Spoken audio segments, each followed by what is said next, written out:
Welcome into Starting Pitcher Preview Part 2, and welcome to Fantasy Baseball Today. On Wednesday, February 22nd, Frank Stampfl joined by Scott White and Chris Towers. Today on the show, we're going to get through the top 50-ish starting pitchers in ADP, which means we have 30-plus pitchers to talk about. Let's see how many we actually get to. Sleepers, breakouts, and busts. And if you're wondering about the deeper names, there will be a Starting Pitcher Preview Part 3. That will be tomorrow. We'll talk about prospects and all those super late round guys and all that fun stuff. But, gentlemen, let's jump right in. And we'll start where we left off. We got through 16 pitchers in ADP. I did not talk about Shohei Ohtani. We'll break down both hitter and pitcher Ohtani on our position previews recap podcast next week. We're going to talk about groups of 3 today, starting in the 6th round of a 12-team league. And that brings us to Max Fried with an ADP of 60.8, Luis Castillo at 62.6, and Kevin Gausman at 66.2. Scott, we'll start with you. And I'm going to throw Gausman your way because he's really interesting. His skills were fantastic. 5th among starting pitchers in K- walk rate last year, tied for 1st in swinging strike rate, and 2nd in FIP, yet he led baseball in BABIP, 363, by far the highest BABIP in all of baseball, which, seems like there should be some regression coming on that. And as a result, I mean, he could perform like a top 15 or so starting pitcher. Do you share my optimism in Kevin Gausman? Yeah, I think so. It was a little frustrating because we noticed this as it was playing out last year, and we kept waiting for the correction to come, and it never came. And of course, the longer you give a trend, a trend that seems out of sorts, the longer you give it to correct, the more likely it is to correct. But the longer you give it, the more durable it becomes too. So it's a bit of a paradox there. What's also interesting about this BABIP issue for Gausman is it was especially bad at home. He had a 397 BABIP at home versus 335 on the road.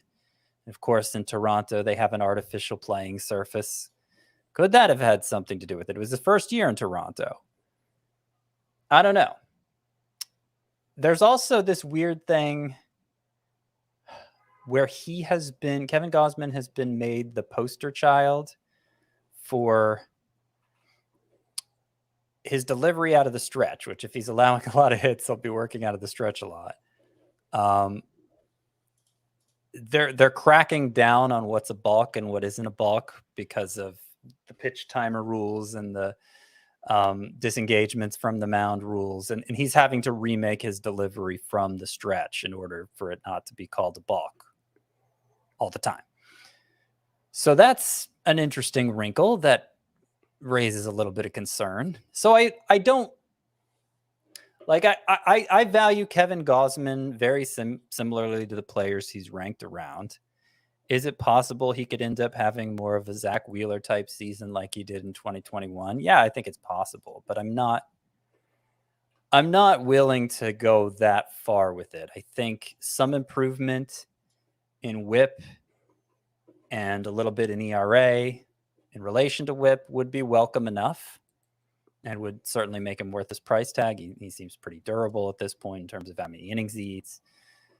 But I don't think it's a situation like Aaron Nola 2 years ago where like, oh, this is obviously not right and he's going to bounce back in a huge way. I think Gausman is pretty good as he is, and he'll probably be a little better than last year, but probably not as good as 2021. Yeah, you mentioned the surface that they play on out there in Toronto in Rogers Center, and Kevin Gausman allows a lot of hard contact too. So I don't think it's a coincidence that the top 2 names in BABIP last year were both Blue Jays. It was Kevin Gausman and Jose Barrios. So, but he was 35 points clear of Jose Barrios. Oh yeah, I mean, in theory, I think there's a lot of improvement coming. Yeah, Chris, 2 other names here on this list: Max Fried. He kind of reminds me of Sandy Alcantara light, where he's consistently going deep into his starts. He doesn't get a ton of strikeouts, but he gets enough. He has 52 wins since 2019. That's actually 2nd most in baseball, behind only Garrett Cole. And the other name was Luis Castillo, who, if you look at his partial season statistics, his ERA went up with the Mariners, but the skills actually got a lot better once he got to Seattle, and it's just a much better ballpark to pitch in. So do you find yourself targeting any of these, Fried, Castillo, Gausman?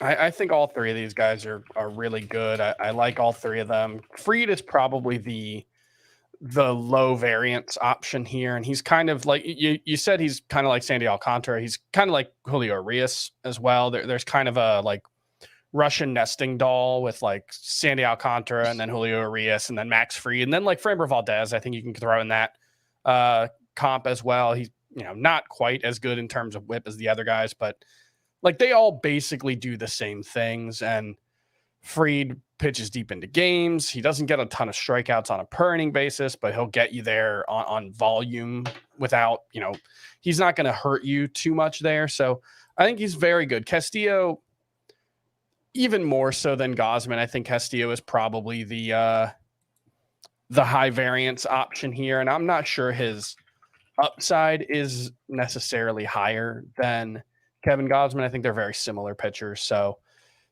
I like all three of them. I don't really have a particular preference versus Gausman and Castillo. I have Gausman ranked a little bit higher, but it's very, very close. So I don't draw a huge distinction between those two. If I'm personally going pitching heavy by my standards for this year, one of these guys is probably my number 2. Yeah. Because I think, like I said on part 1 of the starting pitcher preview, Max Fried is basically Julio Urias in my eyes, and the cost is much cheaper. And Castillo and Gausman could deliver an ace outcomes themselves. So like these seem like really strong number 2 options. I can't imagine I'd invest more in a number 2 option than this. Mm-hmm. And if I'm going pitching light, not the pitching super light strategy I outlined in part 1, but if I'm going pitching light, I'd be okay with any of these as my number 1 as well. Yeah, the only thing with Fried is just performing like it are good enough. Fried as your number 1 leaves you in a bit of a hole in strikeouts. He's like the platonic ideal of a number 2 starting pitcher. That's the concern with going pitching light in general, but you're right, especially if it's somebody like Fried, or even if it was somebody like Urias, it'd be the same story, basically. Yeah, they're the same guy, basically. 3 more names going at the end of the 6th round. If you're playing in a 12-team league, Zach Gallen with an ADP of 67.2, Christian Javier at 68.6, and Yu Darvish at 72.2. I think an interesting name that you could pair with Max Fried if you want to target strikeouts is actually Christian Javier, who had a fantastic season. And I would hope that the innings kind of increase this year. They signed him to a 5-year extension this offseason. So clearly the Astros do have a ton of confidence in Javier. And he was really good. 2.54 ERA, 0.95 whip, 13.8% swinging strike rate. That was 11th highest among starting pitchers with at least 140 innings pitched. Was amazing in the postseason. And Scott, I hate to bring it up, buddy. You're wearing the Spencer Strider shirt, but is there really a 35 pick difference between Spencer Strider and Christian Javier? Just talking about the player. I know how ridiculous Strider was, but they were kind of similar last year. And I don't know. I like both of them. I feel like I would rather draft Javier 35 picks later than Strider, personally. Yeah, I was feeling bad yesterday because I felt like all we did was throw shade at Spencer Strider. It has nothing to do with he's terrible. Just admit it. And here we are. First thing I do today. Jeez. Like people take very broad takeaways from these podcasts. I feel like, they say Spencer Strider is no good. That's the takeaway for a lot of the audience. And like, no, Spencer Strider is probably my favorite pitcher. It's certainly my favorite to watch right now. I just think enthusiasm for him in fantasy has gone a little overboard, and he's being overpriced. So that's why we framed him the way we did yesterday. And to your point, comparing him to Christian Javier, I mean, I'd rather have Spencer Strider, but I'm not sure the gap should be this big either. Christian Javier,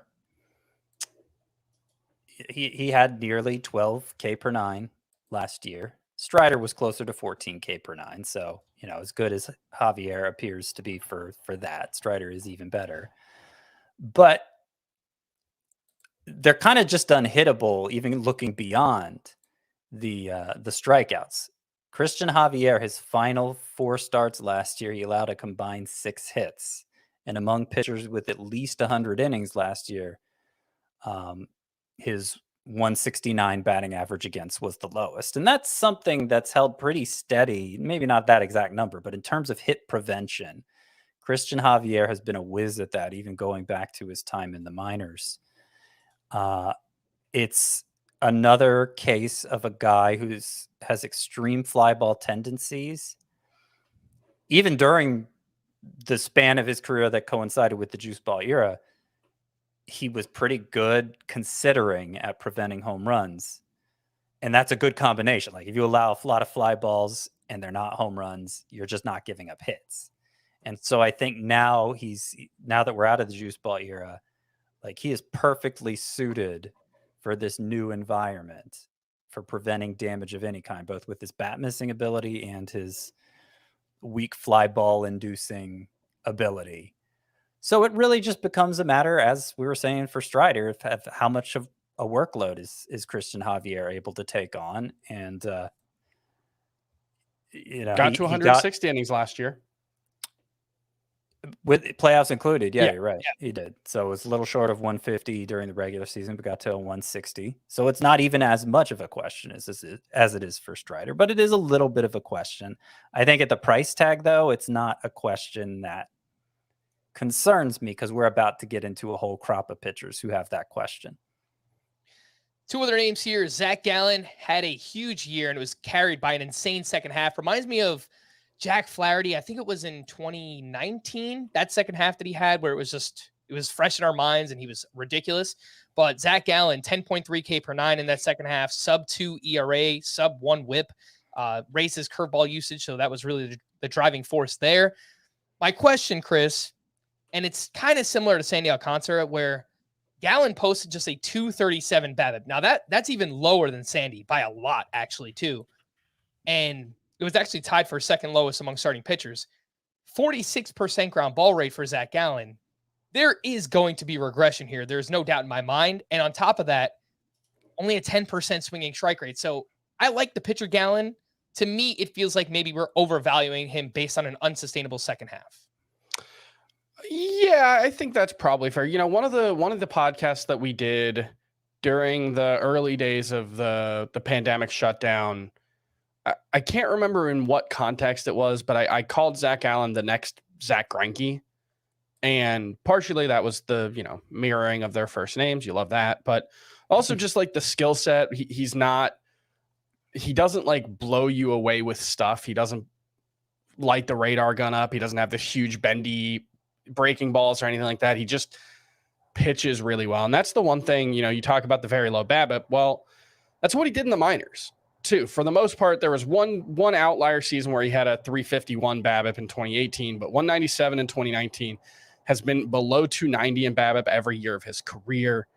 I think there's a legitimate hit suppression skill here with Zach Gallen. I'm not sure if it's quantifiable. He's good in terms of xWOBA on contact, but not, necessarily Julio Urias level standout. But I think he's sort of like when you look at his pitch arsenal stats, it's kind of jack of all trades, master of none. But you can also flip that and say that like you look at everything he does and he's kind of the like kitchen sink. I don't know what the right analogy here is. I'm reaching for it, but like the sum is better than the whole is better than the sum of the parts, I guess would be the way I would say it. He's like not an amazing strikeout pitcher. He's not an incredible control pitcher. He's got good quality of contact suppression, but not elite. And it just kind of all adds up to making him a good pitcher.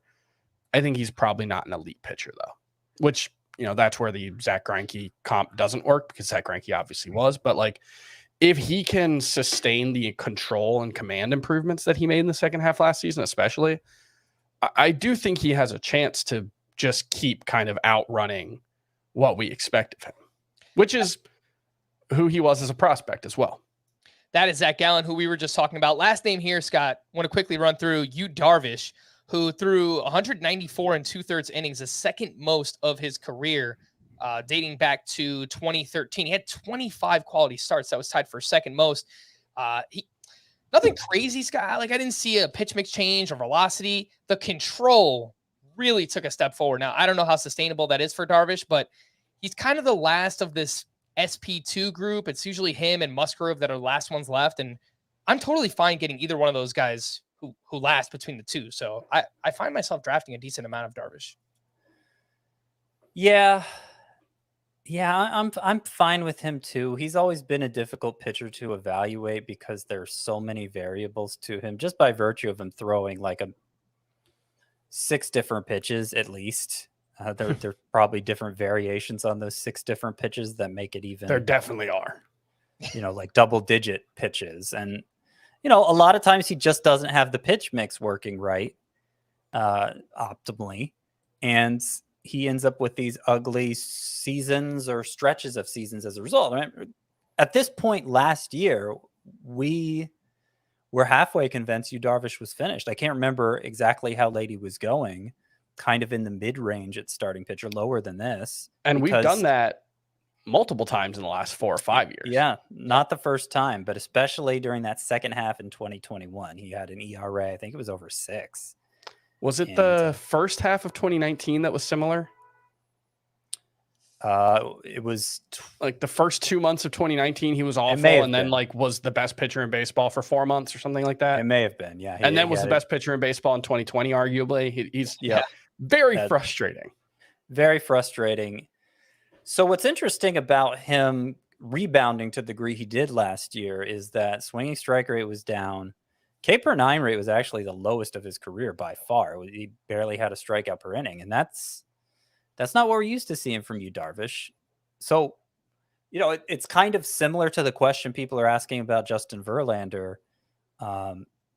Did he just get away with it because the environment was not as hitter friendly, and there are actually signs of decline here as he's in his late 40s? I'm giving more benefit 30s. of the doubt.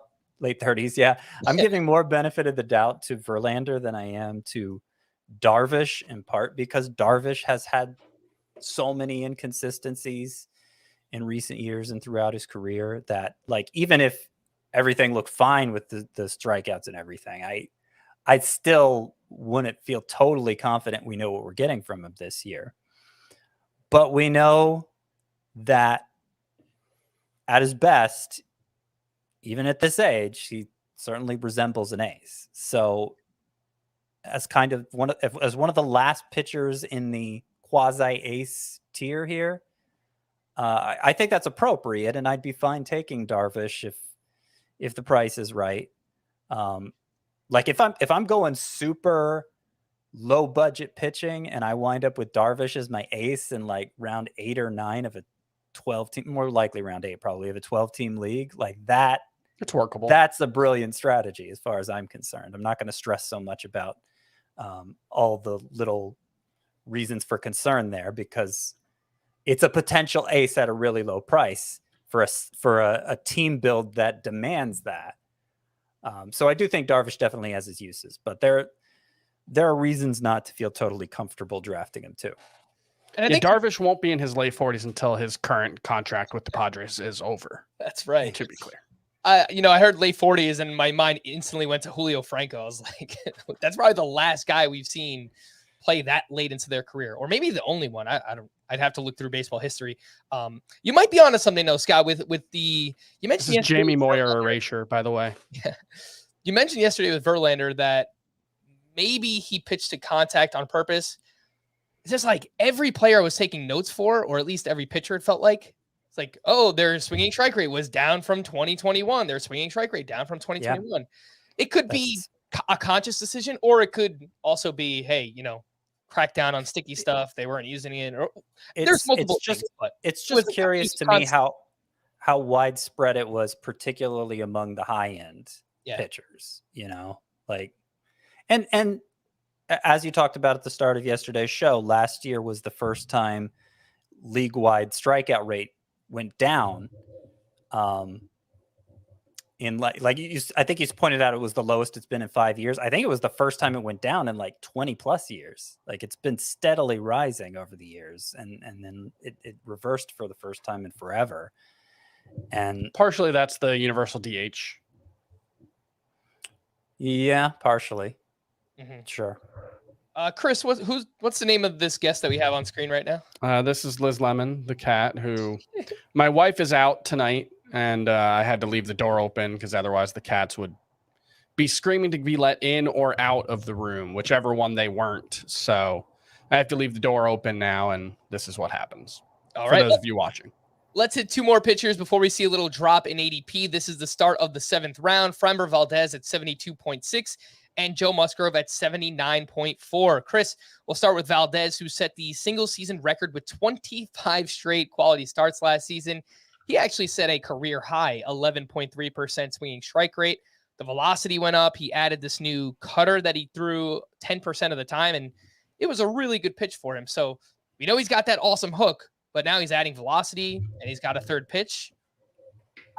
I think it's pretty sustainable for Valdez. He goes deep into his starts. He pitches for one of the best teams in baseball, and he's a fantastic target in head-to-head points leagues. What are your thoughts on Framber Valdez? I think you nailed it. Everything you said. He's basically, it's kind of perfect that the 2020s version of Dallas Keuchel pitches for the Houston Astros, because that's what he is. He throws a lot of pitches out of the strike zone, but he doesn't get a lot of walks because he's really good at generating swings on those pitches. He generates weak contact as a result of that. All of that contact goes on the ground. His average launch angle allowed is negative 3.6 degrees, which is incredibly low. And so, like, there's probably a cap on how good he can be. But as we saw with Dallas Keuchel, there was that one Cy Young outlier season where everything came together and he was really, really good. So I think, like, Framber Valdez, I really like targeting him in my points leagues, but even in your roto leagues, he's a really nice, safe option at a position where there are not a lot of safe options. And the reason you guys point out the points league thing is after Sandy Alcantara, Framber Valdez's his workload expectations are the highest of anyone in baseball. He was second in complete games with 3 to Sandy Alcantara's 6. And it's a distant second. I'll give you that. But he is second, I would say. If we're just ranking pitchers by how much workload we expect them, how many innings we expect them to take on from start to start, I would put Framber Valdez second on that list. Joe Musgrove is the other name that goes in this range, Scotty. And for me, he's kind of the cutoff of, all right, once we get past this, I don't know if I want any of these other pitchers as my SP2. And if you look at his 2021 with the Padres next to his 2022, it's like the Pam Beasley gif. They're the same picture. It's basically the same season. He was, awesome in both of those years. I don't know that he has a huge ceiling, but I'm not really sure that it matters either. Yeah. Yeah, I don't know. Like I look at Joe Musgrove's and Zach Gallen's numbers side by side, just the final numbers, and I think those are pretty similar. So why do I like Zach Gallen so much more than Joe Musgrove? And I think it's partly just this feeling that this is as good as Joe Musgrove can get, and it's really good. It's not quite an ace, but it's really good, and he's had some durability issues. Last year was the first time he stayed healthy for even 150 innings, much less 180. So that Gallen, you mean, right? Yeah. That's Gallen you're talking about, right, Scott? Right. Yeah, I'm sorry. You're right. Joe Musgrove was the same back-to-back. Sorry, I had pulled Zach Gallen's page up and was looking at it to analyze Joe Musgrove. No, Musgrove has had some durability issues, but actually Gallen's are a little worse, so that's not a point in Musgrove's favor or in Gallen's favor. Yeah, I mean, remember this time last year we were convinced that Zach Gallen's arm was about to explode. Oh, right. Yeah. Well, I was. I mean, the declining swinging strike rate and coinciding with the strained elbow ligament, like that just seemed like a red flag, but he managed to hold it together for a full season, and the swinging strike rate didn't even improve that much. And look at how good Gallen was. So those concerns for Gallen are basically gone for me. But yeah, I don't know. I don't see a lot of room for growth from Joe Musgrove, who, for what it's worth, is now 30 as well. I turned 30 in the off season. All right, before we hit the break, reminder that we've got a mailbag coming up later this week. So email your questions to fantasybaseball@cbsi.com. That's the letter I, or leave a 5-star rating on Apple and drop a question in the review. We're also taking requests for player profiles, which we will feature on our Fantasy Baseball Today in 5 podcast. Make sure to subscribe if you haven't already. Let's take a break, and we'll be back right after this. What are your thoughts for the future? I helped build the most magical place in the world. What do you say we come in for my close-up now? I always wanted to be part of something bigger. I made it on my terms, not theirs. Here's the twist. Whoa! I'm in so much trouble, Mandy. It's over. You have no idea what's next. We were going to be more than they ever bargained for. Babylon, rated R, now streaming on Paramount Plus. Follow the path to passion, hope, and history. A tradition unlike any other. The Masters on CBS. 3 more names going from picks 86 through 90. So very bunched up in this range of the draft. Tyler Glasnow with an ADP of 86. Tristan McKenzie at 86.2. And Robbie Ray with an ADP of 90. Chris, we were talking before the podcast, and we're talking about Robbie Ray. Kind of a tale of 2 seasons. I remember last year, first 12 starts, abysmal. The velocity was down. Again, I was freaking out. Scott had to kind of calm me down a little bit. First 12 starts. I was with you, man. I mean, there was a lot to be worried about, right? Like first 12 starts, 4.97 ERA, 1.32 WHIP. But over his final 20 starts, 2.97 ERA, 1.12 WHIP. The swinging strike rate came down a lot, 12.2%. But that's because he implemented the sinker. So where are you at on Robbie Ray? The fact that the strikeouts came down, the walks kind of went up a little bit, but he ended the season really strong. I mean, he became a fundamentally different pitcher in the second half of the season, really the final 2/3 of the season with the introduction of that sinker, because what made Robbie Ray's start to last season so concerning for me was he was, as much as any pitcher in baseball, except for, maybe Spencer Strider and Carlos Rodon, really, really dependent on a very, very good 4-seam fastball. He relied on it as one of his primary swing and miss pitches, and he didn't have it. There's a big difference between throwing 95 and throwing 93. And so, when he didn't have that and he wasn't getting as many whiffs, it was really concerning because he's always been a guy that he gets hit hard. There's no getting around it, even when things are going well. He won the Cy Young while giving up a 4.01 expected WOBA on contact, which is well above league average of 368. That's just who Robbie Ray is. And even last year, he was right around league average with that sinker.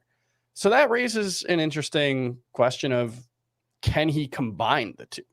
Can he get back to getting a lot of strikeouts, but also generating more weak contact? I think it's probably asking too much, but even if he doesn't, I think he's a fine buy at this price because I expect regression from the 3.71 ERA. I think he's probably going to be more like low to mid threes, maybe 3.3, 3.4, a bunch of strikeouts.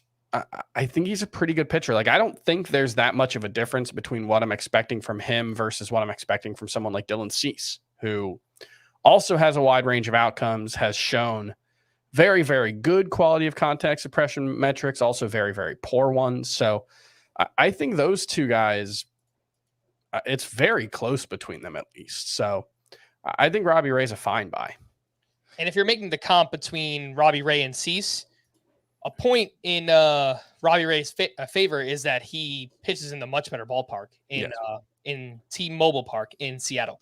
Scott, we did an ADP battle on Sunday night, Monday morning's podcast when you weren't here. And one of them was Glasnow versus Tristan McKenzie. I think it's kind of upside versus safety at this point. Glasnow returned from Tommy John surgery last year. He only threw 11 2/3 innings and has never thrown more than 111 2/3 innings pitched in the majors. But, last time we saw him, he looked like one of the best pitchers in baseball in 2021. Yeah. And Tristan McKenzie, he's always had the talent, but last year he just stayed healthy. He finally put it together. So who would you rather target, Glasnow or McKenzie? And do you actually draft any of these guys? Yeah, I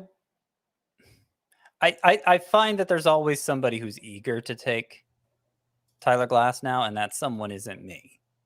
You know, if everybody's avoiding him, okay, I'll shoot for the upside there. But sort of as we were saying for Jacob deGrom on part 1 for the starting pitchers, like if we haven't seen him, if it's been this many years and we haven't seen him deliver a starter's workload, you know, I'm not too comfortable at this point that it's going to change. It did change for Carlos Rodon finally a couple years ago, so it could happen. But you're not getting Glasnow at like that basement level price that makes it all reward and no risk. You know, it's still a lot of risk at this point, especially when you're lumping him in with pitchers like Robbie Ray and Tristan McKenzie here. So I don't know. I haven't really been faced with the choice of whether to draft Glasnow because I seem to be lower on him than the consensus. But there is a point where I would take him. But I definitely prefer McKenzie and certainly Ray to him. Ray, I want to talk about Ray a little more because I feel like the floor is lower for compared to like a Kevin Gausman and Yu Darvish. But I think the ceiling is similar. I mean, as he showed in 2021, and he actually did have a 15 start stretch in the middle of last year where he had a 2.27 ERA. And, you know, he brought in the sinker that he never really used before and faded the 4-seamer and still got a lot of strikeouts with it. He had several double digit, like the swinging strike rate as a whole was down for Robbie Ray, but he still during that 15 start stretch had 5 double digit strikeout efforts. And then he's down before he introduced the sinker. You know, the strikeout rate and swinging strike rates were down before that. So it wasn't. Yeah, they didn't like fix it though. Yeah. They gave him better control. Mm-hmm. And he's still got a lot of strikeouts despite not getting swinging strikes at the rate he did before. And then at the end of the season, he kind of went back to 4-seamers and had a rough September. So I don't know. Like honestly, there was things played out pretty similarly for Luis Castillo, who's also with the Mariners now, got traded to them midway through last season. And I think it was the opposite though. He had, right. Is that right? He leaned on a sinker heavily, Luis Castillo, and then broke out more of a 4-seamer. Yeah. The sinker was more, I think George Kirby also started throwing a sinker more last season, and Logan Gilbert, I think, also did. It was very much a staff-wide thing. Luis Castillo less so, but they made a conscious decision to throw more sinkers. I will also throw out, I don't know if it means anything yet. We'll see. But Robbie Ray is working on a new pitch in spring training. There's no confirmation of what it is, but I believe Corey Brock from The Athletic said it's almost certainly a splitter. So that's something to keep an eye on. He's never thrown a splitter before in his career. So that it's just a weird variable there with Castillo and Robbie Ray, where it's not like they ditched one fastball for another. They just started throwing a lot. They started throwing the one that they didn't really have. They started throwing it a lot all of a sudden. And then they'd kind of switch back and forth between the 4-seamer and the 2-seamer. And it just seemed to depend by the start, which was working better for them. And it kind of makes it hard to know what to expect from either of them. So because Robbie Ray's price is what it is, I kind of see that as a positive where, okay, he has 2 fastballs that he's found success with now. And if one's not working, he could pivot to the other and hopefully go on a run like he did during that 15 start stretch last year with the 2.27 ERA. I think it's another opportunity to get a potential ace at clearly not an ace cost. Let's jump past pick 100. We have 3 pitchers going from picks 102 to 104. Again, really bunched up. Logan Webb at 101.6, Kyle Wright at 102.8, and Logan Gilbert at 104.4. Scott, Kyle Wright broke out last year in a big way. Obviously leaning on this new curveball. He had 21 wins, the only 20-game winner. The problem now, and I don't know if it's how big of a problem it is yet, but it was reported a few days ago that Kyle Wright had a cortisone injection in his shoulder in January and will be delayed in spring training. So How much does that worry you? And, like, do you think this ADP drops, I don't know, 20, 30 picks, something like that? Or what are your thoughts? It doesn't worry me 20, 30 picks worth. So if he drops that much, I guess I'll be drafting a lot of Kyle Wright. But I did drop him 2 or 3 spots in my starting pitcher rankings based on this. I think I was kind of higher on him than the consensus to begin with. One of the things he said in relation to that cortisone injection in the shoulder is that his shoulder feels better than it did last year, which I wasn't really sure how to take that. But there's certainly a positive way you could take that, because he had by far the best year of his career, and he's saying his shoulder wasn't feeling great. So I don't know. Yeah. So he his curveball got better. He threw it harder. He threw it more often, and it was a great pitch for him. It got more swinging strikes. It made him, about a strikeout per inning guy, which is good enough with ground ball tendencies like his. He controlled the zone better, and he was pretty consistent throughout the year. I think it was a legit breakthrough. He's going to have trouble living up to last year's production simply by virtue of him leading the majors with 21 wins. And even for a great team like the Braves, it's unlikely everything's going to fall in place for Kyle Wright to do that again. I think. Max Fried was a better pitcher, and he won 14 last year. Right. Yeah. So maybe they swap win totals this year. Like that wouldn't be surprising. That's just kind of the nature of wins. So, it's appropriate that Kyle Wright is being drafted more. How deep are we in starting pitcher now? 30. I don't think that we've hit 30 yet, but let me pull it. Okay. Yeah, it's actually exactly SP 30 for Kyle Wright. Okay. Yeah. That's perfectly fine. Yeah, I agree.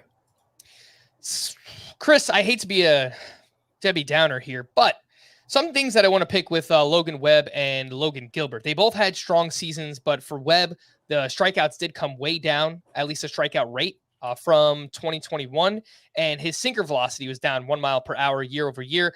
Logan Gilbert, again, really strong season, but his swinging strike rate came down, and he gives up a lot of hard contact. We're talking first percentile in average exit velocity, 5th percentile in hard hit rate. This is typically a range that I have been avoiding. I have not been drafting a lot of Logan Webb or Logan Gilbert. I like Logan Webb quite a bit more than Logan Gilbert. Because one, I throw Logan Webb in that, like, he's another variant of the Framber Valdez, Sandy Alcantara. Like, he's not as good as those guys, but I think it's a high floor pitcher because he gets so many ground balls, because he induces so much weak contact, because he pitches in such a good home park. I think there's a very high floor there. Like what he did last season, I think you can pretty much expect something similar to that most seasons. And I think there is some upside. If he gets back to getting more whiffs with that slider like he was in 2021, I think there's room for the strikeout rate to improve.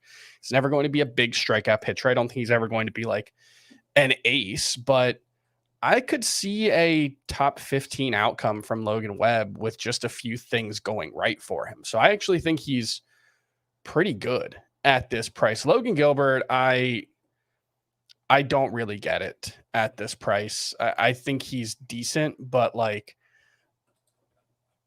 I don't know where more strikeouts are coming from, because he's got like a collection of decent but not great secondary pitches when it comes to whiff rate. His fastball is okay at getting whiffs, but he also gets hit fairly hard, like you said. I think George Kirby's clearly a better pitcher than Logan Gilbert. I prefer him even without accounting for price. And I don't quite understand Logan Gilbert's price. I mean, you look at just the ERA, WHIP, K per 9 for Logan Gilbert. It's basically what Kyle Wright had last year. Mm-hmm. And so, I mean, I perceive Gilbert as having more upside than Wright. Like, I feel like Wright's basically maxed out his upside. Gilbert was just as good last year, apart from the wins. And yet I do think there's more upside for him. He did have 3 starts in September with 9+ Ks. So I don't know if it was just a fluky thing that happened in September or he figured something out that allowed him to take a step forward with the strikeouts that he could then carry over. He's young enough that I could see the latter being a possibility. But, even if you're just drafting him straight off 2022 numbers, I think this is an appropriate place to take Gilbert. That's where I think the 2022 numbers are kind of a mirage, because he does have the 3.20 ERA, 4.11 xERA. Yeah. So he does pitch in a good park. So I think that'll help him avoid the worst case scenario. But I think he's probably more like a high 3s ERA pitcher than a low 3s ERA pitcher. Unless he can get more whips. Sure. Is what he did as a rookie, and then it kind of took a step back last year. For what it's worth, Chris, you brought up Robbie Ray was working on a new pitch, likely a splitter. There was some video from Logan Gilbert at Driveline Baseball a couple of weeks ago where he's working on a splitter as well. So I don't know how much he'll implement that pitch. We could watch during spring training, but it's worth noting for Logan Gilbert. I'll also mention that of the ERA estimators, xERA was by far the lowest on Gilbert. He had a 3.46 FIP. That's the one that accounts for quality of contact where he's really poor.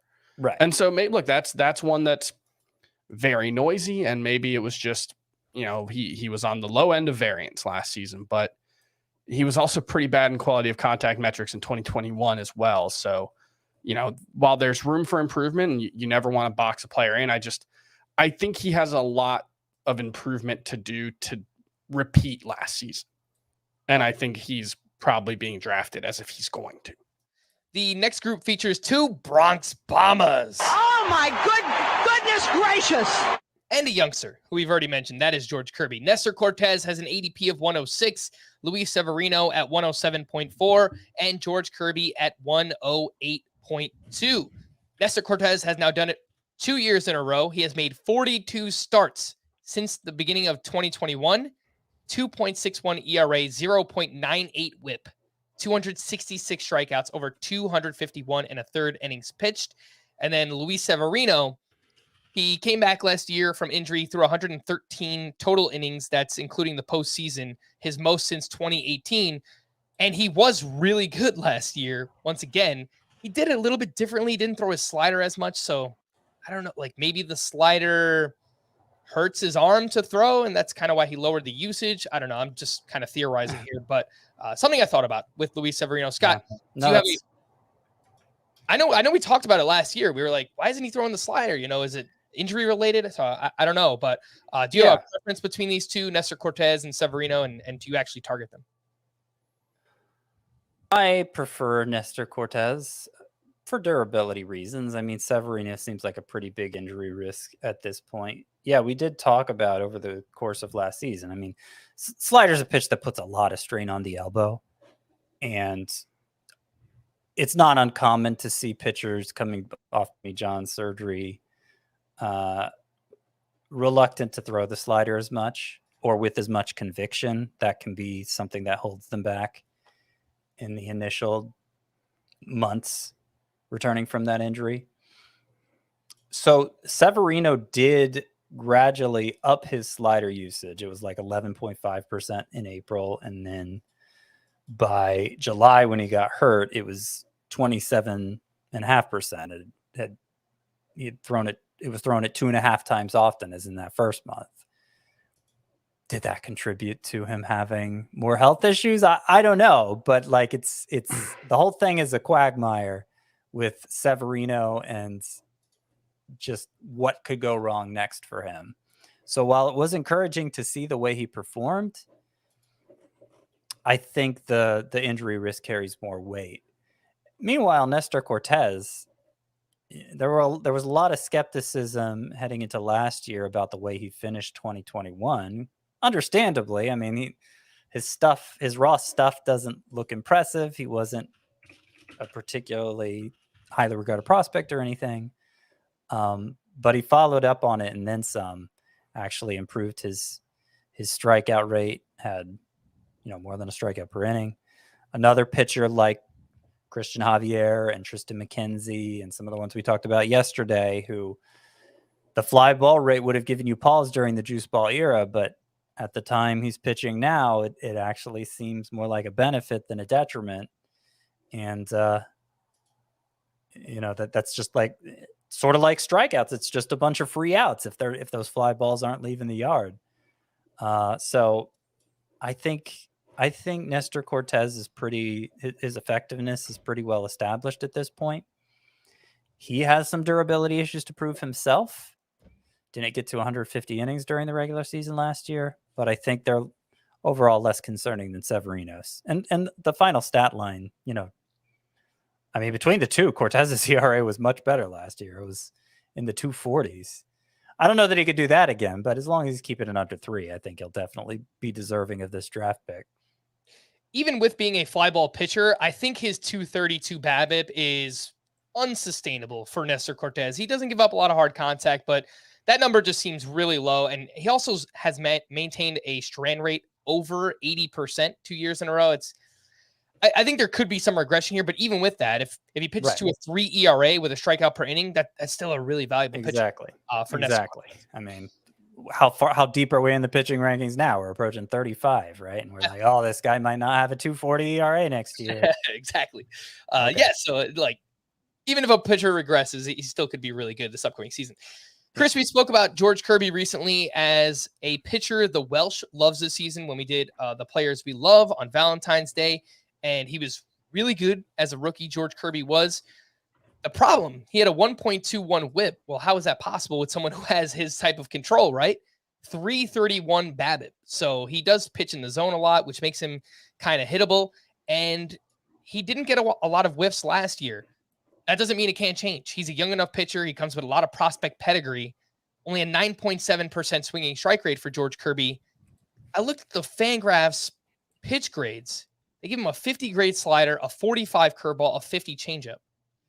I'm just kind of skeptical that we get this kind of big strikeout season from George Kirby. That's kind of the issue with him is that, one thing that you rarely ever see, I feel like Brandon Woodruff maybe used to be this, but even now his changeup whiff rate has gone way up. But George Kirby's 4-seam fastball whiff rate was by far the highest of any of his pitches. 26% whiff rate, that's whiff per swing.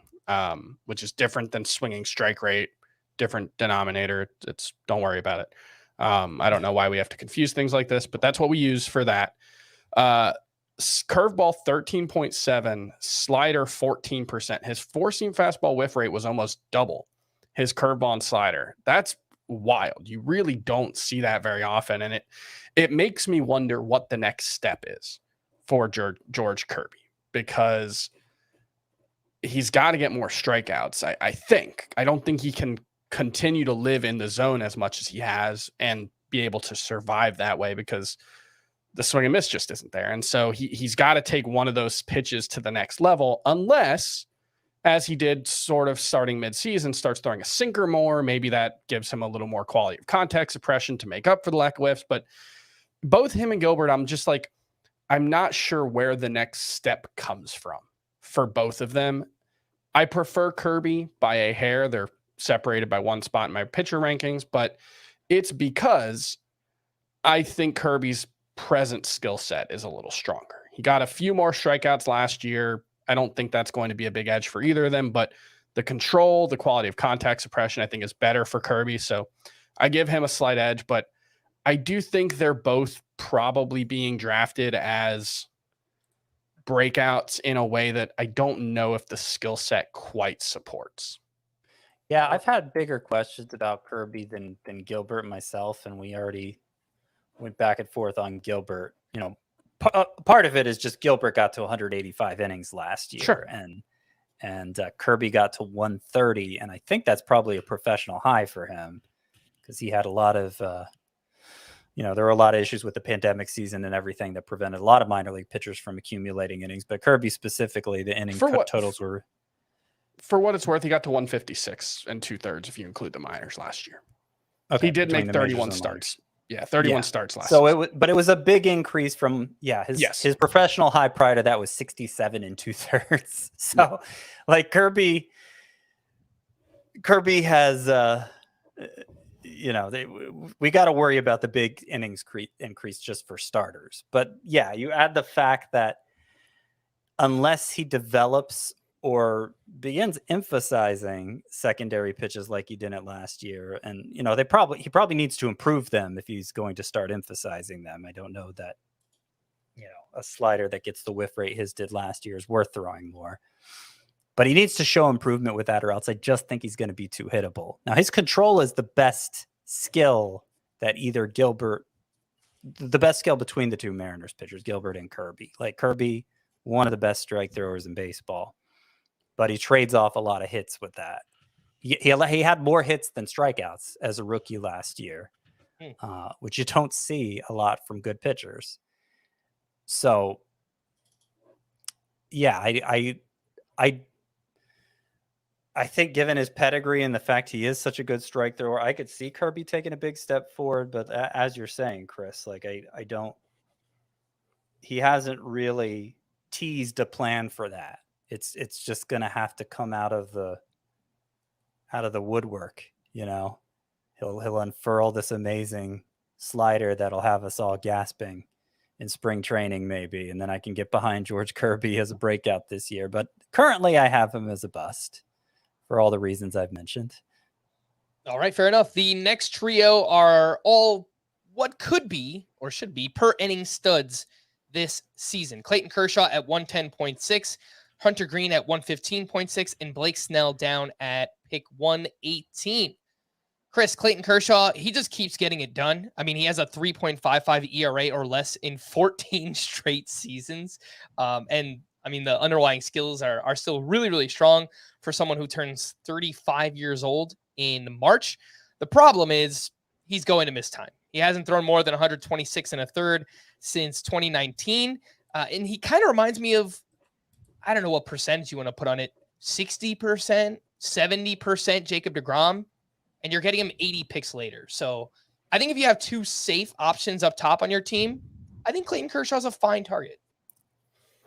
Yeah, because the thing about him is I don't know how much, could he throw 180 innings? This is one of those things with when we're talking about guys like this, it's like Clayton Kershaw could probably throw 180 innings this season.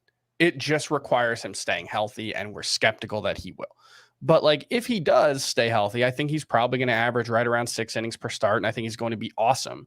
It's just he had, I think, 2 IL stints with the back injury last year. He had the elbow injury the previous year. It's just there's a lot of things going on, and he's also very much talked about he's never sure at the beginning of the season whether this is his last season or not. And so I think he's also very much if I have to take 2 weeks off because my back's a little sore, that's not the worst thing in the world. He's got perspective, I guess is the way I would put it. And that's great. That's a very healthy outlook on life, but I think it probably limits the upside. I think it's probably means that Clayton Kershaw and the Los Angeles Dodgers are going to take a proactive approach to making sure that he's healthy for the postseason. And that probably means that while he could throw 180 innings, he almost certainly won't. And that means that you got a really good pitcher when he's healthy, and you just know you're going to be missing him for a while. I think the price is fine. I can't say he's someone I've drafted too much of this year. Another one of those ADP battles that we did on Monday, Hunter Greene versus Blake Snell. You get lots of strikeouts with these two, but also potential volatility and injury risk with both of them. Hunter Greene missed about 6 weeks last year with a strained right shoulder, but once he returned, he made 8 starts with a 1.75 ERA. That's not true. He did not make 8 starts. Some of these came before he returned from injury, but if you just look at his final 8 starts, 1.75 ERA, 0.97 whip, and a 27.7% K- walk rate. I know the matchups were really good for Hunter Greene during that time. Yeah. And then with Blake Snell, I mean, he got off to another slow start. It seems like that's expected at this point for Blake Snell. His final 17 starts, he looked like an ace, a top 12, top 15 starting pitcher, 2.53 ERA, 1.11 whip, 12.9 K per 9, 15% swinging strike rate. Scott, I really hope Blake Snell just leans into his slider like we keep asking him to do. It's a contract year, so I mean, if there's ever been motivation, why not do it this year? But man, over those final 17 starts, he looked like the ace we used to know him to be. Yeah, and to, I don't want to undersell just how bad he was. You said he got off to a slow start last year. 2 years in a row now, around the All-Star break, I've been making the case to drop Blake Snell in fantasy because it wasn't just that his ERA was high. It's that he was going like 4 2/3 innings every start and was just utterly useless. Like wasn't giving you a big strikeout total because those starts were so short. The whip was through the roof because the walks were so high. He just looked like a disaster. And then 2 years in a row now, once he made the decision to go very heavy fastball slider and not worry so much about incorporating a third pitch, he just took off and looked like he became more efficient for one and still missed a ton of bats. And that's one thing, just cumulatively you can trust Snell's going to give you is a ton of strikeouts. Like the strikeouts will be there. It's just, is the ERA and whip going to be low enough to make it worthwhile? And are the individual starts, like are any of them going to be good enough that you can stomach having him in your lineup when you get a chance to reset it every week? And he's one of those guys that, like I said with Clayton Kershaw, if Clayton Kershaw stays healthy, I think he can throw 180 innings. Blake Snell's not going to throw 180 innings. Whether it's health, whether like he's never been efficient enough. Even that 1 year when he was outrageously good and didn't win the Cy Young, but came close. Am I remembering that correctly? He won. He won? Yeah. It was like 180 innings, and he had to be outrageously efficient in a way that he never has been since.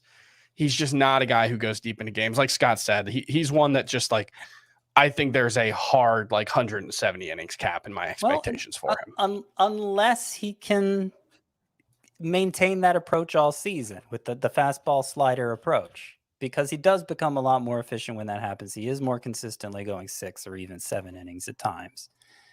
And so I think there is a ceiling that's still very high for Blake Snell. I know it sounds weird to say that for a 30-year-old who hasn't, he won the Cy Young 5 years ago. But the strong finishes he's had the past 2 years still give me some hope. And the price is reasonable considering. I mean, Hunter Greene, yeah, he has a lot of upside. He had in his final 5 starts last year were amazing against weak opponents, as you pointed out, Frank. But still, they were amazing. And if he can build off that, he could be one of the biggest breakouts this year. He still had a 4.44 ERA overall in his rookie season. He still had a whip over 1.2. It still wasn't all sunshine and rainbows. It wasn't like for the majority, Hunter Greene was not what we considered a must-start pitcher. And at times he was even on the waiver wire in 12-team leagues. He has, for as hard as he throws, his fastball can be hittable. It was at its hardest over those final 5 starts. So, if he can maintain the absolute pinnacle of the velocity, of the amazing velocity he showed throughout last year. But if he can maintain the pinnacle of that over a full season, then maybe he can replicate those numbers over those final 5 starts. But, that's obviously a tough ask, especially given how hard he throws in general. And Hunter Greene is an incredible pitcher. He's so fun to watch too. It's, I don't really want to talk down a kid this young, but if you just look at the context too of, he's a fly ball pitcher and he pitches in Great American Ballpark. That is the worst place to pitch. And if you hard are a fly ball contact. pitcher It's in hard all contact. of baseball. So it's just kind of a rough marriage there for Hunter Greene, but there should be a lot of strikeouts. Scott, do you have a preference between the two, Hunter Greene and Blake Snell? I prefer Snell. Okay. Let's take one more break here, and then we'll get to sleepers, breakouts, and busts on the other side here on Fantasy Baseball Today. There's something coming. Let's face it together. Engage! Your crew are a part of you. They lift you up to accomplish the things you never could do alone. together, you are never without hope.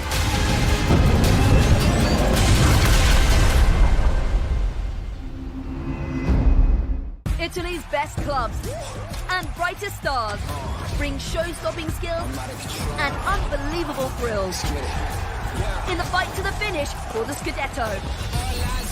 Stream every Serie A match live on Paramount Plus. All right, let's do it. Sleepers, breakouts, and bust at starting pitcher. And Chris, we will start with you. Give me 2 names here, 2 sleepers for you. Yeah, Edward Cabrera, who I've mentioned as a sleeper several times this spring. I bet on the Marlins pitchers. I bet on guys who throw 98 miles an hour with 94 mile per hour changeups. I think he can be really good if he takes a step forward with his command. One guy we have not mentioned at all this offseason, at least not on any of the podcasts I've been on, is Jameson Taillon. I wanted to talk about him because he is someone who signed with the Cubs. This is very much an anti-Yankees thing, Frank, 100%. That I like him now that he's not on the Yankees. No, it's because he talked about this in spring training the other day, how last offseason, I believe he was coming back from ankle surgery. And he said he was just like trying to keep his head above water. Like he was coming back from Tommy John surgery the previous year. Then he was coming back from ankle surgery. And he like never had a chance to work on things. He was just trying to get he had a new delivery. He had all this stuff going on. And this is the first offseason in a while where he's had an opportunity to tinker. And one thing that he's done is he's introduced a new slider into his repertoire, more of a sweeper. He, did the TrackMan tracking and all that stuff. And it sounds like it's gone really well. Now, this is him talking about it. We haven't seen it against live hitters yet. We won't know for a while, but Jameson Taillon has good control. He's got pretty good quality of contact skills. What he hasn't had is a way to put hitters away. The slider kind of was that at times, but this new sweeping slider, which is a thing that the Yankees have really popularized, the Dodgers as well. The Cubs have actually had good success with it with some of their pitchers as well. It's something that if it gives him a swing and miss weapon, I do think there's a chance that Jameson Taillon could, take a step forward and become, a very good starting pitcher. Maybe not a must-start guy, certainly not an ace, but I think there's a path to Jameson Taillon being a very reliable starting pitcher, and he's going super, super late. I'm completely with you, by the way, on Edward Cabrera. He's got 3 pitches with a whiff rate over 30% last year. And what he really needs to work on is the control. I mean, over 4 walks per 9. Sandy Alcantara used to struggle with control too. I'm not saying it's going to happen because it's a good guy to learn from. And the Marlins, like I said, they've earned the benefit of the doubt. They like their big, tall starting pitchers. They've got, Sandy, obviously, Edward Cabrera, Yuri Perez, arguably the top pitching prospect in baseball. They like this archetype, and they've had success with it. Scott, you were up 2 sleepers at starting pitcher. All right, so I'm going to go with a higher end one and then a lower end one.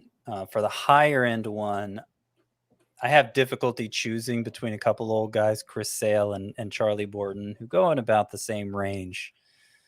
I think I've decided I prefer Sale, and I'm sure I'll have a chance to talk about Charlie Morton later. But Sale seems like he's in a similar place of being undervalued that Justin Verlander was at this time last year. Verlander, of course, went on to win AL Cy Young and gained a lot of steam in spring training. Started surging up draft boards. I think something similar could happen to Sale if he looks healthy and effective this spring, because we kind of already saw his return from Tommy John surgery in 2021. He looked great, 3.16 ERA in 9 starts. The control was a little off, but that's usual fresh off Tommy John. And then we didn't really get to see him put together the full season last year because first he had a stress fracture in his rib cage in spring training, finally returned mid-season, made a couple starts, and then fractured his wrist. 2 injuries that you don't really worry about having long-standing effects for pitchers. Just kind of fluke things that happen to Chris Sale that don't fall into the usual category of pitcher injuries, where, this guy's not durable or whatever.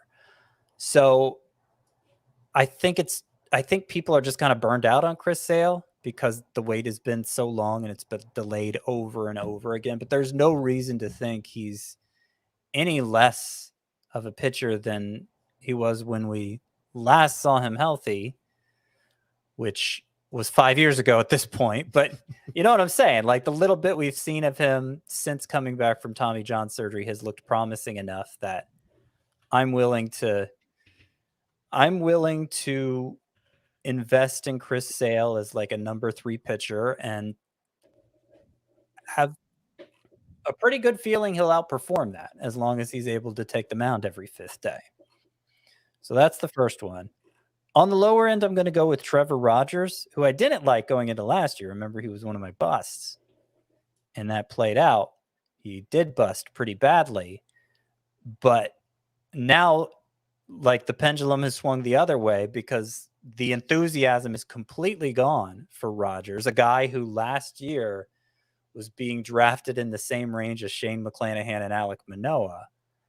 Now is barely being drafted at all. And while the overall numbers are terrible, there was this brief glimmer of hope when he first came back from a stint with back spasms. He was on the IL for a while. He goes on a rehab assignment. He has a start where he throws 6 no-hit innings, strikes out 12. He comes up, and for the 3 starts he made where he was healthy, the 4th wasn't so good, but he left with an injury and we didn't see him for the rest of the season. But for the 3 starts Trevor Rogers made when he was healthy, he had a 2.95 ERA, a .93 WHIP, 10.8 K per 9. His swinging strike rate was 13.1% versus the 10.7% in the 19 starts preceding it. And that's the difference between like a really good swinging strike rate and a really bad swinging strike rate. It's or at least an average swinging strike rate. It's a big difference. So like he basically looked like the Trevor Rogers everybody fell in love with in 2021. It was for a brief period of time, but it was after he had a chance to like go over his mechanics again and get straightened out because he was on the IL and then rehabbing. And it seemed like he figured it out again. So for the price and given the enthusiasm that we all shared or that most of us shared for Trevor Rogers in the past, I think it's reasonable to take an optimistic approach with him this year. And the ADP for Trevor Rogers is 292.4. So indeed, going very late, you might be able to get him with the last pick of your draft. I've got 2 sleepers. Both are going outside the top 200 picks as well.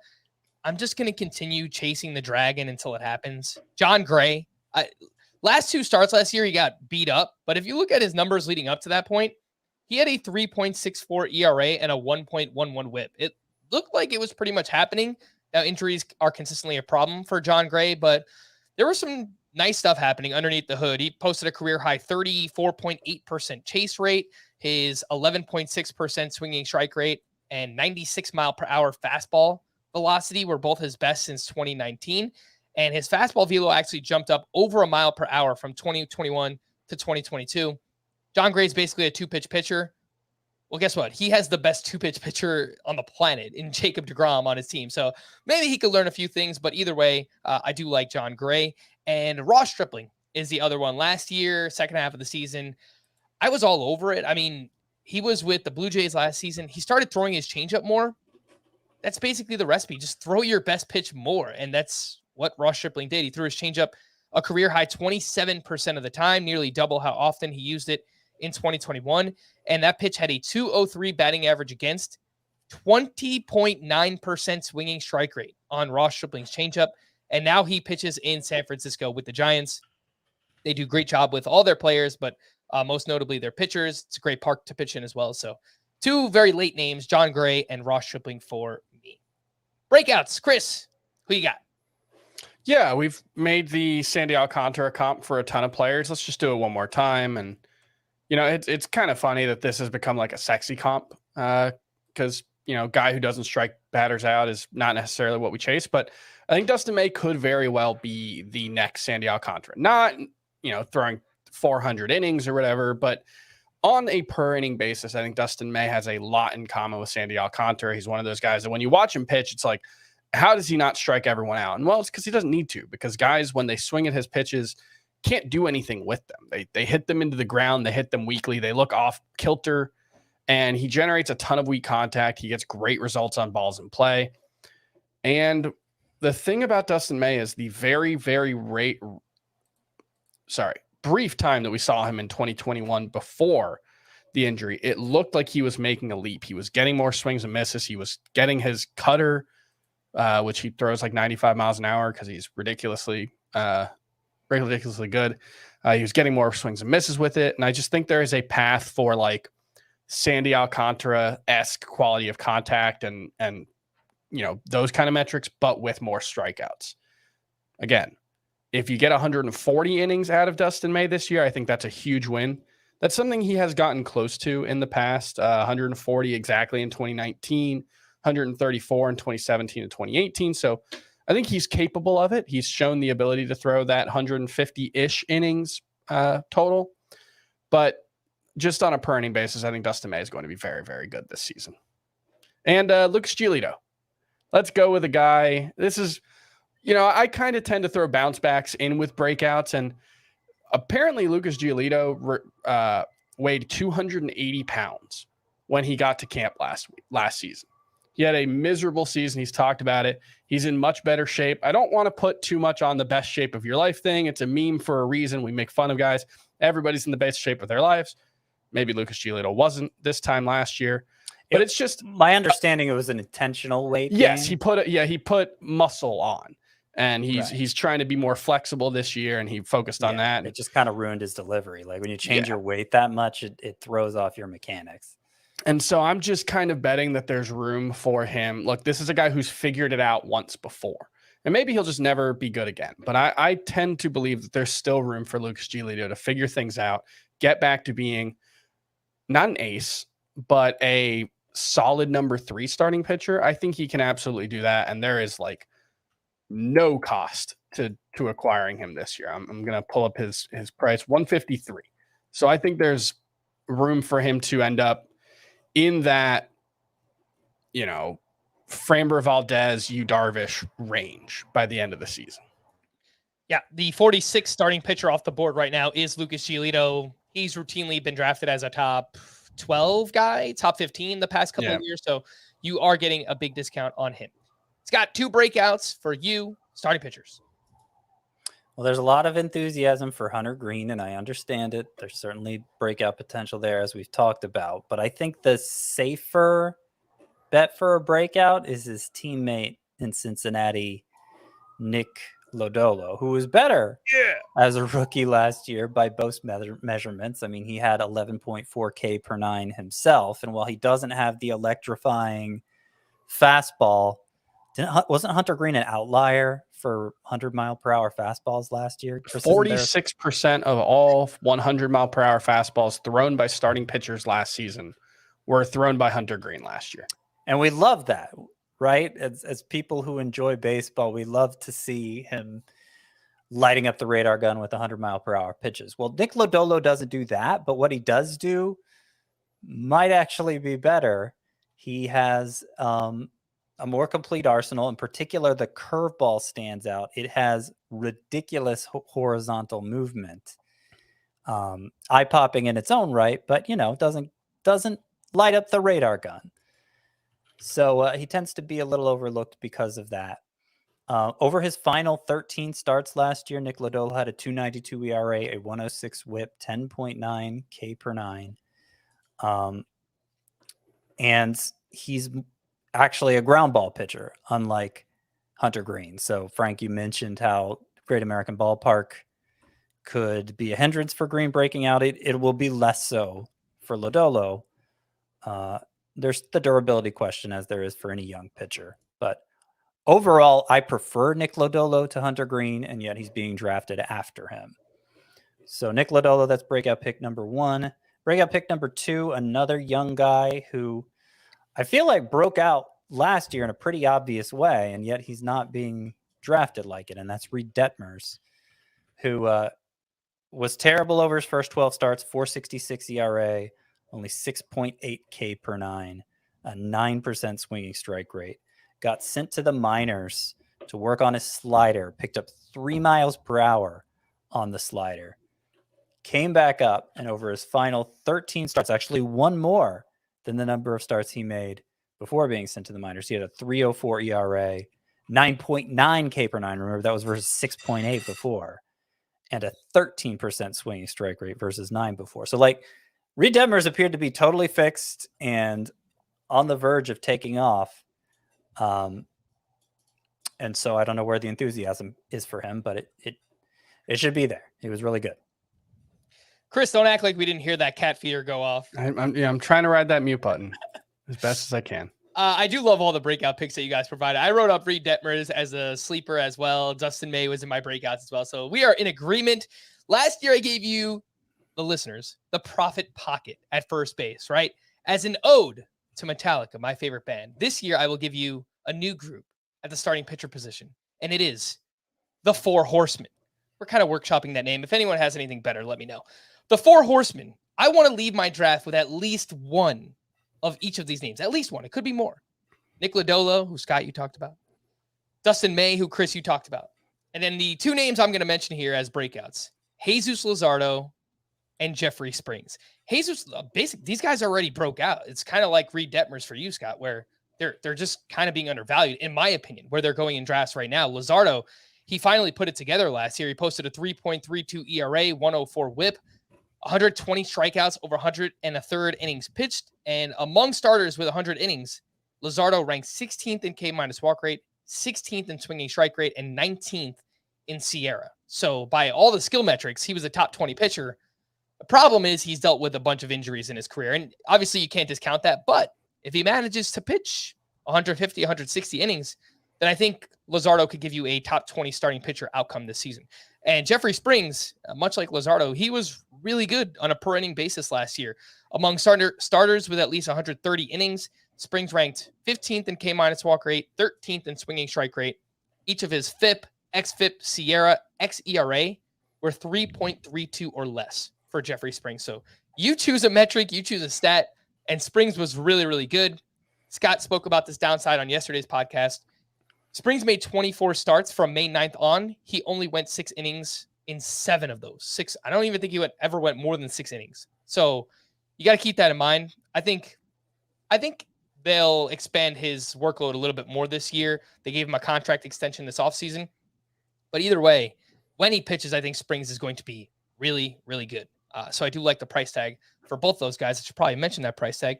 Luzardo at 140.4 and Jeffrey Springs going a little bit later at 170.4.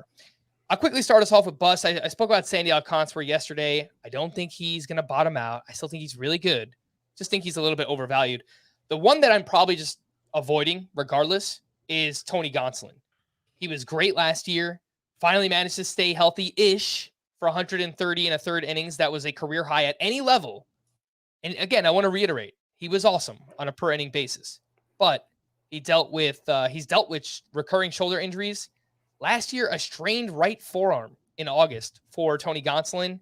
And this is normally something that precludes a worse injury. It didn't happen for Zach Gallen. He went on to be awesome again last year, but normally it does. So I really worry about the innings, and Gonsolin's just going in a range right around Luzardo and Chris Sale, who I like as well, Scott, and Jeffrey Springs. So a lot of those names I like. I just can't take the injury risk of Tony Gonsolin over those names. So he is a bust for me. Scott, 2 busts, 2 players that you are avoiding at starting pitcher.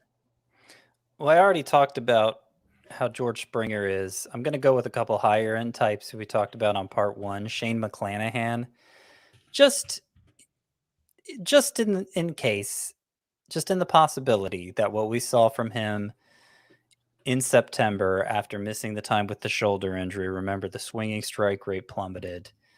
And there's a chance that like those durability issues could carry over, that he will have trouble staying healthy for even the 166 and a third innings he was, and that he might not be as effective because who knows what was going on with that shoulder. And obviously the price tag is very high. The risks are more pronounced. So Shane McClanahan is one of them. Dylan Cease is the other Because, as we talked about in part 1, he led the majors with 78 walks last year. When your stuff is as good as Dylan Cease's, when you can rack up strikeouts the way he can, you kind of are only capable of beating yourself, and walks are the easy way to do that. And time, like Blake Snell, just look at him. The way walks have sidetracked him for so many years. I don't know that Cease's downside is as bad as Snell's downside. I would certainly hope not. But I do think a very plausible scenario is that he regresses to his 2021 numbers, where he had a 3.91 ERA versus the 2.20 ERA he had last year. And he'll still be a great source of strikeouts if that happens, but he definitely won't be deserving of his price tag. All right, that is Dylan Cease. Chris, bring us home, man. 2 pitchers you're avoiding. I agree with Dylan Cease. I'm going to go with two more guys that we talked about yesterday a lot, and just the downsides, or I guess one of them we talked about today. My memory's a little fuzzy. Spencer Strider, I just have a hard time seeing him living up to the potential price that you're going to have to pay to draft him, given the innings concerns. And kind of the same thing with Tyler Glasnow. I think both guys are awesome. I think if you get 150 innings out of either of them, that's a really, really good outcome. And even in an era where nobody really throws deep into games anymore and 200 inning starters are rare, the prices that you have to pay for these two guys, I can't justify them. I think there are similarly skilled pitchers going cheaper. I'd rather have Rodon than Strider. I don't have a good comp for Glasnow because I just wrote about the Rodon Strider comp today, but don't like Glasnow at his price either way. Hey, I mean, I think like Luzardo is someone who has awesome talent, obviously not the same talent as Glasnow, but also comes with injury concerns. So if you're going to take those injury risks, or even Chris Sale. I mean, even Chris Sale. Yeah, Chris Sale's a good example of someone who could pitch as well as Tyler Glasnow, but give you 50 more innings conservatively, let alone the fact that Tyler Glasnow, I think, is just a bigger injury risk than Chris Sale. Well, no surprise. Yeah. We didn't get through all the pitchers that I planned to get through today. But Chris, I do want to kind of send you off. I know you're going on a little vacation, so we're going to miss you, bud. Thanks. And I just want to throw out, I was just going to start naming more Marlins pitchers for the sleepers if you had given me the opportunity. So, it's a good thing we didn't. You and me both, man. It's Braxton Garrett, Yeri Perez, if he gets off to a good start in the minors. Let's go. Stallions, baby. Except for Sandy Alcantara. Sorry, Chris. All right, we're going to wrap it here. Awesome. For Scott and Chris, I am Frank. Thank you all for listening and watching Fantasy Baseball today. We'll be back again tomorrow. Bye-bye.